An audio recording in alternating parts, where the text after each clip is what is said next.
Bonjour à tous les amis, on se retrouve pour le quintet de vendredi soir sur l'hippodrome de Paris-Vincennes. On revient sur ce qui s'est passé comme d'habitude, les résultats de la veille, mardi, une journée moyenne dans l'ensemble, dans le quintet à Auteuil. Il nous manque le numéro 11 pour le désordre. Ensuite, niveau des membres, on a le CDJ placé, le repéré numéro 1. Le repéré numéro 2 fait quatrième, donc on n'était pas loin de faire un troisième jour, un sans faute dans le journal des trotteurs.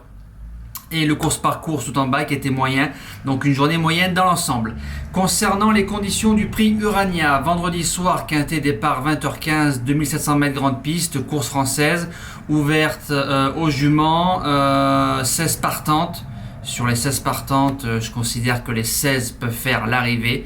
C'est très ouvert et la plupart, 90% des juments, il leur faut le bon parcours. Donc ça va être une question de drive et un peu une question de chance. Ma gagnante, forcément, le numéro 12, Fusée des Veaux, jument qu'on a déjà touché plusieurs fois, régulière, aime bien la grande piste.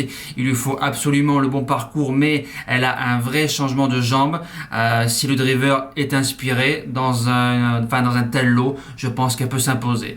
La deuxième base, le numéro 8, Égine Précieuse, débute grande piste à l'âge de 8 ans, façonné en province par l'écurie Maréchal, à Vichy sur un parcours de vitesse, je pense qu'il avantagé a battu Faubourg et Garibaldi, donc c'est une ligne qui tient la route. Alex qui est dessus, si elle n'est pas dérangée par la grande piste, elle sortira pas du trio. Premier outsider, le numéro 13, Duchesse de Sassy. C'est une jument qui a une belle ligne avec Fashion Touch. Ensuite, cinquième du Jean Gabin où on retrouve Hélène, Faradeco, Fly Speed et encore Fashion Touch. Donc, c'est des lots plus relevés. Très bon engagement, aime bien Paris-Vincennes. On lui associe David Thomas, un pilote qui est en forme. Doit pas sortir du multi. Deuxième outsider, le numéro 2, Fademi. Quatrième pour son quintet plus à Laval face au mâle.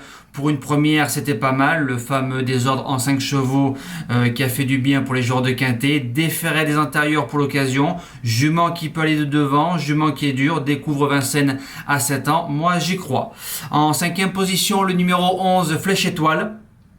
Alors on lui met le pilote pour l'occasion, donc je ne sais pas si Émeric Thomas est suspendu pour le coup, mais on met Gabriele Germini. Il faut rien faire du parcours, il faut vraiment la préserver un maximum. Elle a 200-300 mètres.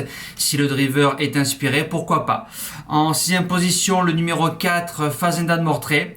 Alors j'ai bien aimé sa quatrième place pour son retour à Paris-Vincennes le 7 mai, la fameuse ligne du numéro 13, Duchesse de Sassy. Elle s'est retrouvée parquée à 3, elle a essayé de suivre Fashion Touch, elle n'a pas réussi, mais c'est bien relancé dans la phase finale. Alors si Glenny Delon arrive à la préserver un peu plus dans cette course-là, c'est une jument qui peut faire afficher une belle cote. En septième position, le numéro 9, Fiona de Coquerie. C'est l'une des rares qui peut aller devant. Je pense que c'est elle qui va aller devant. Elle peut le faire au train. Il n'y a pas une grande marge de manœuvre. Elle peut préserver un chèque sur son courage. Et je termine avec le numéro 16, Déesse de Cordée, une jument qu'on a déjà touché au CDJ à Cabourg un soir avec Yoann Le Bourgeois. Sa dernière course a dû bien l'ouvrir avec Eric Raffin sur l'hippodrome d'Angers. A déjà réussi grande piste, voilà, avec le bon parcours et la bonne drive. Pourquoi pas jouer une belle place. Voilà, merci d'avoir suivi ce quintet-là. Nous, on se dit à demain pour le premier quintet du week-end, normalement sur l'hippodrome d'Anguin. Passez un bon futur week-end. Merci à tous. Ciao!